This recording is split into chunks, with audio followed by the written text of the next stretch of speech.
प्यारे प्यारे साथियों, जरवार इन्फो में खुशामदीद।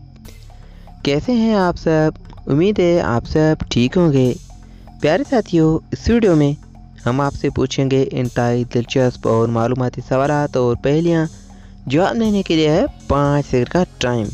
तो चलें स्टार्ट करते हैं। औरत सबको दिखाए, मर्द सबसे छुपाए, बताएं वो क्या है?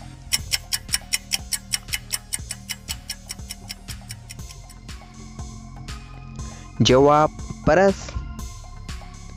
इंसान का सबसे ज़्यादा मसरूफ़ हिस्सा यानी उज़वा कौन सा है?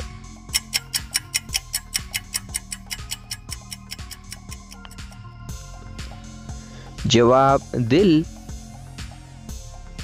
आप उसके भाई हैं लेकिन वो आपका भाई नहीं, बताएं वो कौन है?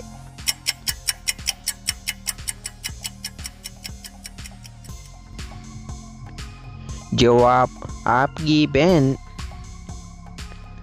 इंटरेस्टिंग कॉमन सेंस का सवाल है, मर्दों के मुकाबले में लड़कियों के बड़े जल्दी निकल आते हैं, बताएं वो क्या हैं?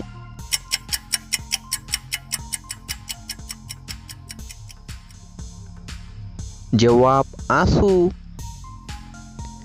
जनरल नॉलेज का सवाल है कि सूरज की रोशनी सबसे पहले किस मुल्क पर पड़ती है?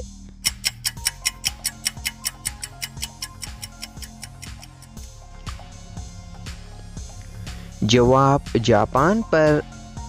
प्यारे प्यारे साथियों, आपने कितने सवालात के जवाब दिए हैं कमेंट में ज़रूर बताइएगा और मज़ीद इसी तरह की वीडियो हासिल करने के लिए हमारे इस चैनल को सब्सक्राइब करें। अल्लाह हाफिज़।